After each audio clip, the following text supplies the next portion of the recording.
Scott Satterfield is walking into a much more stable situation at Cincinnati, and he should be able to keep the Bearcats program that way. I'll explain why. Are Locked On Bearcats, your daily podcast on the Cincinnati Bearcats, part of the Locked On Podcast Network, your team every day.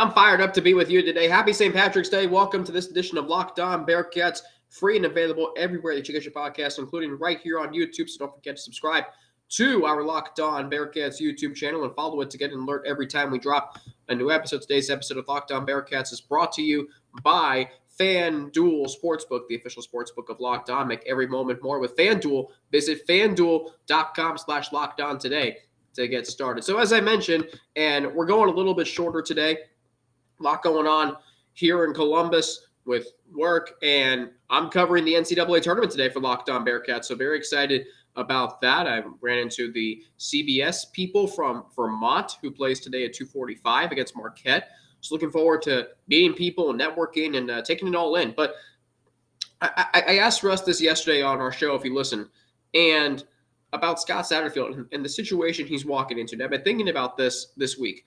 The situation he's walking into at Cincinnati is a lot more stable than it was at Louisville. The situation at Cincinnati he's walking into is actually really, really good. There is a good, healthy athletic department that is making some really good decisions on the coaches that they're hiring, the coaches they're also letting go. And they are a program that is coming off of, a subpar season, maybe by some of your standards, 9-4, but a program that for the previous, or really 4 years, 3 out of the last 4 years, because of the shortened season in 2020, last 4 seasons, they've won 10 or more games in 3 of those, 13 in 2021, 11 in 2018, 11 in 2019.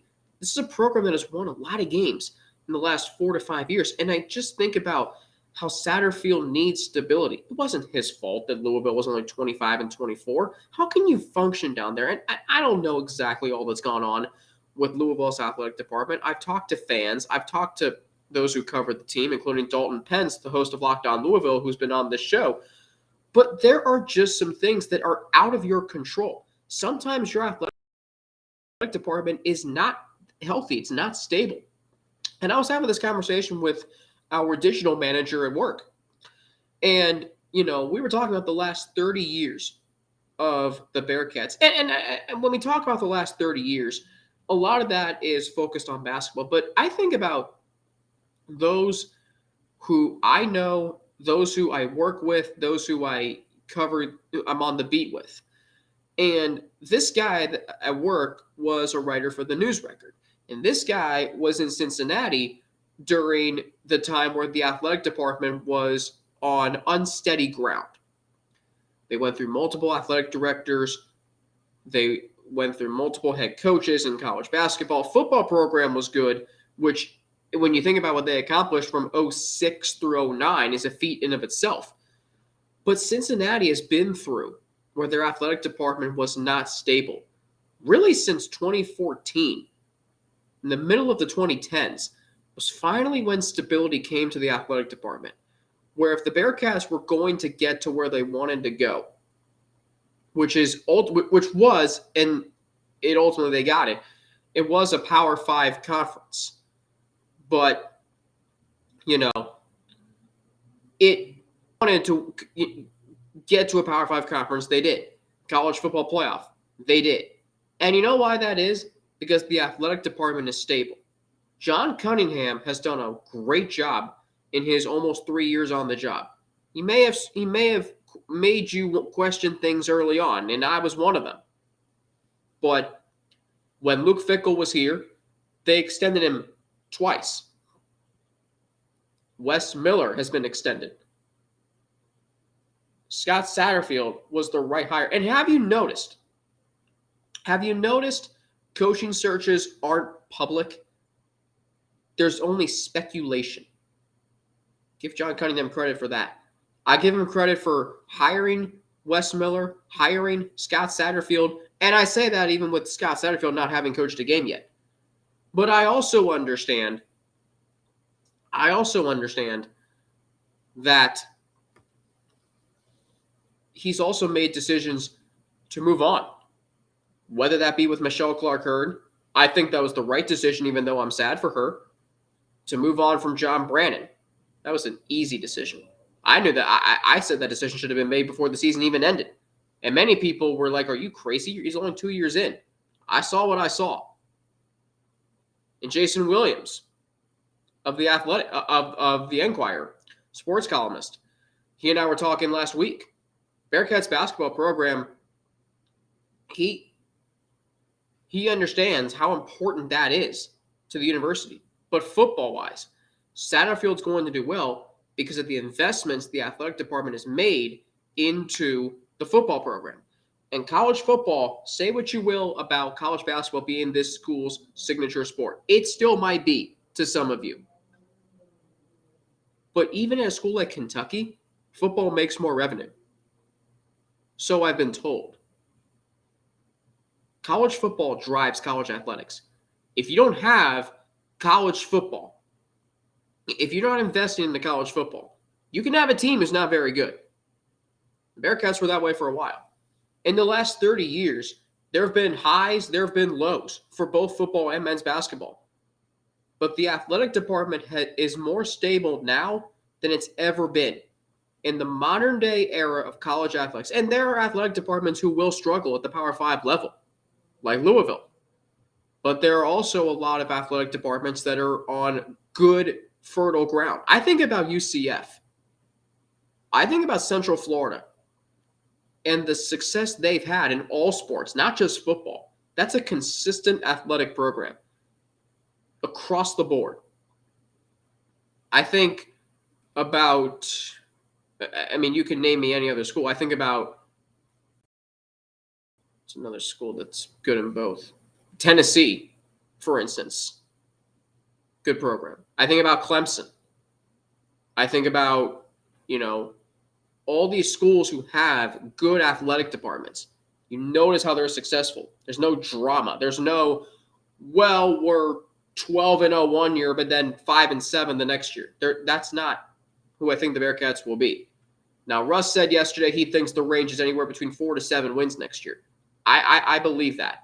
I said 8-4 at the start. I'm down to 7-5 because I just think this team has more talent than that team in 2017. And keep in mind, while there was stability in the athletic department, it wasn't in the football program.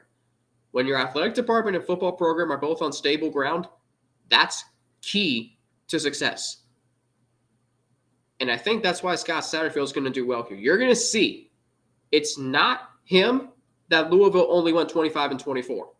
It's because there were things that were above him, that were out of his control, that led to some issues. And ultimately, perhaps subpar seasons after a breakthrough 8-5 season, his first season.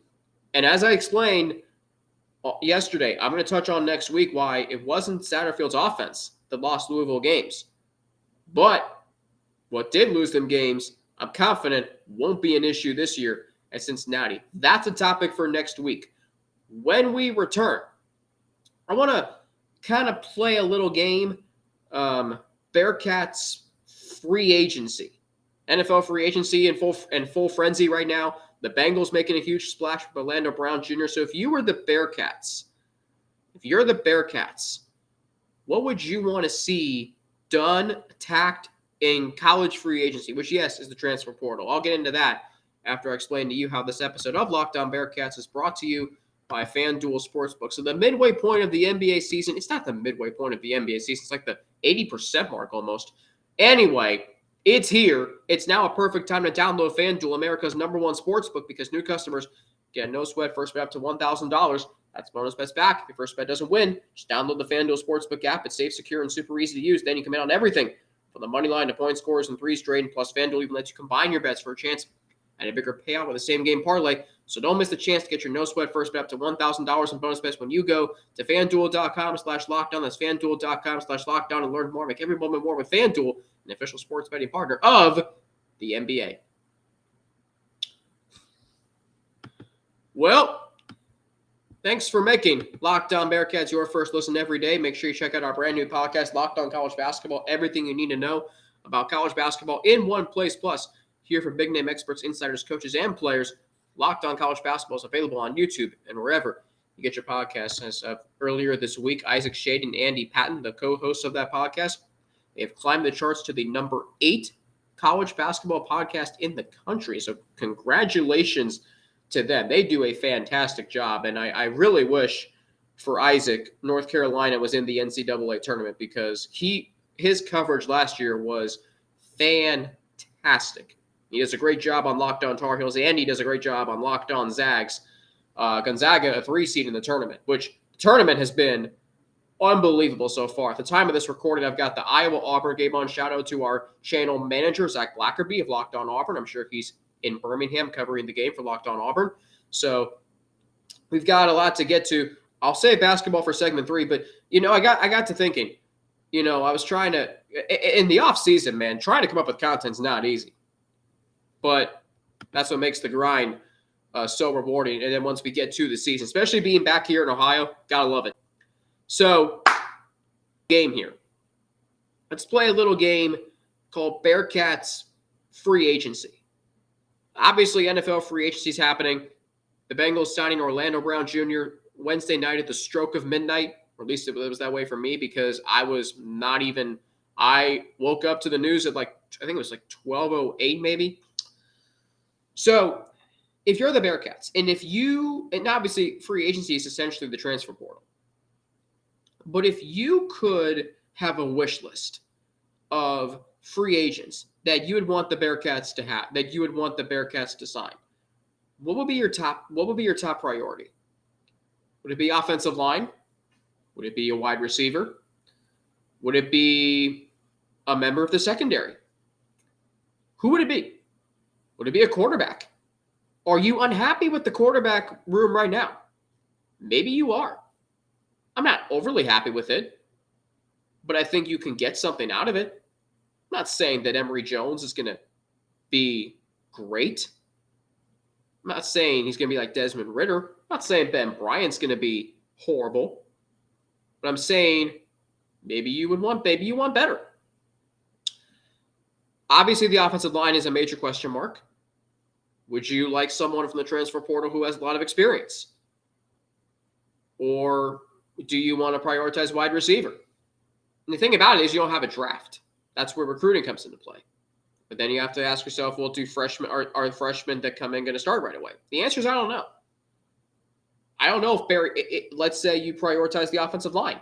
Then you're going to bank on Barry Jackson and Ty Perkins getting playing time. Let's say you prioritize wide receiver. You're going to bank on offensive linemen. You're going to bank on offensive linemen who have committed, freshmen, to maybe get playing time. Guys who aren't used to getting playing time. There's a lot at stake here. If you prioritize the secondary, which the Bearcats did this offseason in the transfer portal and in recruiting. But if you prioritize that, you can prioritize certain positions. But at some point in time, you are going to have to develop homegrown talent. And that's what's made this team so great over the last 6 years. Hometown heroes. And there are positions on this roster that most certainly have that theme to it. Defensive line, linebackers, running backs. Maybe you want a new running back. Maybe you like Ryan Montgomery, but you don't think he's going to be that bell cow that Jared Dokes or Michael Warren or Jerome Ford or whoever else Isaiah Peed was. Maybe you are still questioning Corey Kiner. Maybe you want a new kicker. I think all of you want that. And don't say you want a new head coach. Seriously. I'm going to keep hitting this point home throughout this offseason. Scott Satterfield has not coached a game. He has not coached a damn game yet. Everything he's done has been positive. I challenge you to name me a negative thing. Someone said it to me best earlier this week. every time I say something positive, I get negative feedback. But you know who that negative feedback is from? It's from the Louisville fans. And why is that? Is Louisville entitled to think that they should be 10-2 every year? They shouldn't. I mean, Louisville's had some good teams. We know that. They went to they went to the Sugar Bowl in 2012. Does that mean they're entitled to think they're going to go every year? They were ranked in the top 5 in 2016. At one point, they were number 3. And they took Clemson to the wire in one of the most memorable regular season games I've ever seen. Does that mean Louisville fans should be entitled to think that they're good every single year? Maybe they were just so salty about what happened with Bobby Petrino. But you can't let that entitle you. The Bengals were bad for so long that a lot of us, I think including me, felt like they were going to win the game against Kansas City regardless. I think we got too cocky. I think we were humbled a little bit. Sometimes you have to earn it. Going back to the Bearcats doing free agency, who would you prioritize? For me, I'd prioritize the offensive line. Because I think you can develop wide receivers. Bearcats have done a good job of that. Trey Tucker, Tyler Scott, Alec Pierce, Rashad Medeiros when he was here, Khalil Lewis when he was here. They've done a good job of developing wide receivers. And the wide receivers may not be the most prolific part of this offense. I mean, not everybody's going to be like Marty Gilliard, another developmental guy. But who they can be is big play guys. I'm talking about Tyler Scott or Khalil Lewis or Medeiros even. There are enough players on this roster, including guys in the transfer portal, Wiggins, Burkhalter, Donovan Ollie, who I'm a big fan of just because he's had good, solid stats at a Power 5 school in a pass-heavy offense at Washington State. There's enough talent there that I think you can prioritize the offensive line, especially considering, and I kind of took the negative there. I'm going to take the affirmative here. The offensive line is a position that's been a strength of this program for years. And last year wasn't very good. If you think about it, last year, the wide receivers were very good. The offensive line was not. The offensive line didn't have a great season at all. Obviously, they lost Jake Renfro at the start of the season. James Tunstall was up and down. Lorenz Metz was hurt much of the season. Joe Huber struggled. Jeremy Cooper struggled as well. Gavin Gerhardt performed admirably, but you need help on the offensive line. That's where guys like Luke Kandra come into play. That's where guys like Trevor Radisevich come into play. That's where guys, that you have currently on your roster. John Williams, can he make that comeback? Can he make that leap? You got to find the right combination. And maybe getting a veteran in the transfer portal is going to help.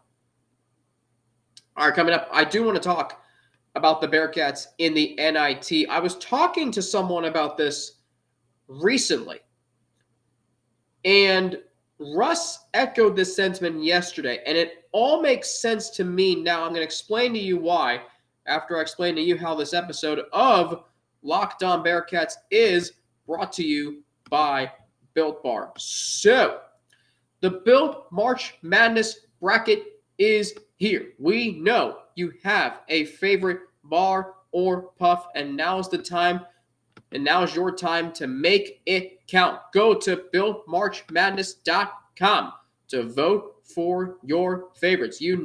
I'll be voting for the cookie dough chunk bar puff. Actually, I'll vote for both of them, and if I can, and if you want, I don't know, like I have. Well, I had Arizona winning. They're out. I have Kansas winning, still alive there. Purdue winning to win the tournament. Obviously, I want the Bearcats to win the NIT. You'll be voting for that bar too. Support your team, support your bar or puff. And when you vote for your favorite bar or puff, you will be entered into a drawing where 50 lucky Locked On listeners will get a free box of Built. The one Locked On fan will win a 12-month subscription to Built to have Built's best bars or puffs delivered monthly straight to your door. What makes Built bars and puffs so good? Well, for starters, they're all high in protein, low in sugar, and covered in 100% real chocolate. That's right, real chocolate. Run to BuiltMarchMadness.com right now to vote for your favorite bar or puff and pick up a box while you're there. You can vote every day in March. So hop in and support your pick. You know what's interesting is Cincinnati's playing in the NIT. And I this week is Cincinnati. Do you understand how hard it is to play in the NIT, accept a bid there, knowing you could be on spring break? And these guys gave everything they had last night against a good Virginia Tech team. And they're going to do it again. There's a Chili's commercial on TV. I just got really hungry. Ooh, that burger looks good. Anyway, is there a Chili's up here in Columbus? I got so excited I knocked my headphones out. Anyway, Chili's is pretty good, by the way. I wonder if they should make a Built Bar of Chili's burgers. Anyway, that's a topic for another day. But Cincinnati could be on spring break. And I was having this conversation. With my dad, actually. And he's like, so North Carolina didn't accept the bid to the NIT. And I said, no, they didn't. And he goes, why? And I said, well, because they said they're focused on, quote, winning ACC and national championships. And my dad goes to me, and I don't know if it's true. You could ask Isaac Shade, host of Locked On Tar Heels, if it's true. I don't know what the Tar Heels are doing this week. But my dad goes, so do you think that they're at practice right now, or are they kicking back on the beach and relaxing? The answer is I don't know. We'll find out next season if they truly are committed to what Hubert Davis said in a statement earlier this week. But think about Cincinnati and the mental toughness to not knowing they're not in the NCAA tournament, knowing they're not where Arizona loses to Princeton, busted my bracket, maybe yours too, knowing that they're not where Xavier is. They play later today against Kennesaw State. Both my parents are graduates from there.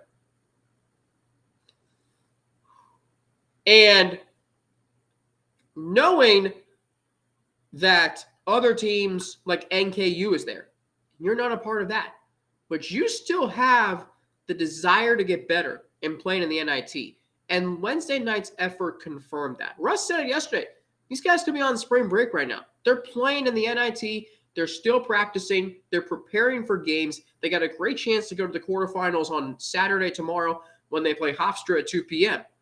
There is a lot that this team could be doing right now instead of playing in the NIT, but they are. That takes a lot of toughness. It says a lot about the program that Wes Miller has. It says a lot about the program that has a head coach who John Cunningham hired. I keep trying to tell you that Wes, and I have my doubts. Say what you will about Wes Miller's inability to coach in big games. I've said it before. But he's got the right pieces in play. And it kind of reminds me of Zach Taylor's first 2 seasons with the Bengals. You saw the culture that they were building. You saw the culture that they were building. It may not have translated into wins, and that was frustrating. But getting rid of guys like Carlos Dunlap and bringing in the right players like DJ Reader and Von Bell, wish him well, Trey Hendrickson and Mike Hilton and Cheeto and guys who were going to eventually – and it's more rewarding when you win with good guys on your roster. It truly is. High character players, captains, leaders, guys who've been on big stages before, winners. Wes Miller's bringing that here to Cincinnati. Truly, truly think so. It may not have translated yet, but it's going to. Wednesday night confirmed that. They can confirm that even again. Think about this. You're robbed of a home game for reasons that are, potentially bigger than basketball, if you look at it that way. But what you're not robbed of is the chance to play another game. You're going on the road. You're going on a road game on a weekend during spring break when you could be doing a million other things, but you're committed to keep getting better. David DeJulius, I think about him. Like, he's played his last home game, and he's still playing basketball. That is toughness, man. That says a lot about who he is. It'll be interesting to see what this does for players coming back, like Davenport and Nolly and Adams Woods. And it's just interesting to me how this team has responded to the NIT. And I think another thing that's something I want to do. So those who know me know how much I love the month of March. The games, the brackets, the broadcasters, everything about it. where the games are being played. Fortunate Columbus is hosting games this weekend. Looking forward to that. And, there was something The Athletic did 3 years ago. One of my favorite series that they've done. So when COVID hit and it canceled the tournament, and it was sad for a lot of us. Understandable, obviously. But there was a series The Athletic did, the best game I ever saw. 31 different games were mentioned. I'm going back and reading through the games right now. You've got Wisconsin, Kentucky, 2015 Final Four. That was a great game. My sister, my mom, and then my our good family friends, they were actually up here in Columbus, had to be told to shut up by security at a hotel. I'm not kidding. That actually happened. Might have been Easton they were at. Anyway, that game is on the list. You've got Kansas, Memphis, the OA title game on the list. You've got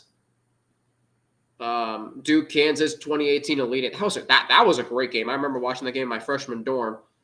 So I'm going to take my shot starting next Friday. And I'm going to rank those games.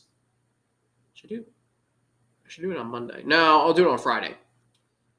End the show with a Friday fun day. I'm going to have to start doing that because content's going to get thin after spring practice. And we're still 5 days a week. But that's okay.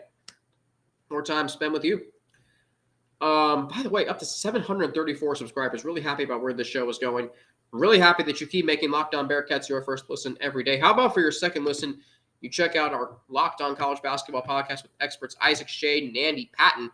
They will give you everything you need to know on and off the court, plus hear from big-name experts, coaches, and players throughout the basketball landscape. Locked On College Basketball, available on YouTube and wherever you get your podcast. For Locked On Bearcats, I'm Alex Frank, your host, each and every day on Twitter, Frankie_Natty with 2 N's and an ATI. I'm on Instagram, AlexFrankNat_, and email, alex3frank@gmail.com. Have a great weekend. If you're coming up to the tournament in Columbus, please stay safe. Looking forward to seeing you. If you're going to watch the games in Shore North or, anywhere in the Arena District where I live, if you're going to watch the games on, in Short Vine or Holy Grail, the Dora District in downtown Cincinnati, please stay safe, drive safely, choose a designated driver if necessary. Not if necessary, it's always necessary. So please choose a designated driver. And for Locked On Bearcats, I'm Alex Frank. Have a great weekend, and I'll be back here on Monday right here on Locked On Bearcats, part of the Locked On Podcast Network, your team every day.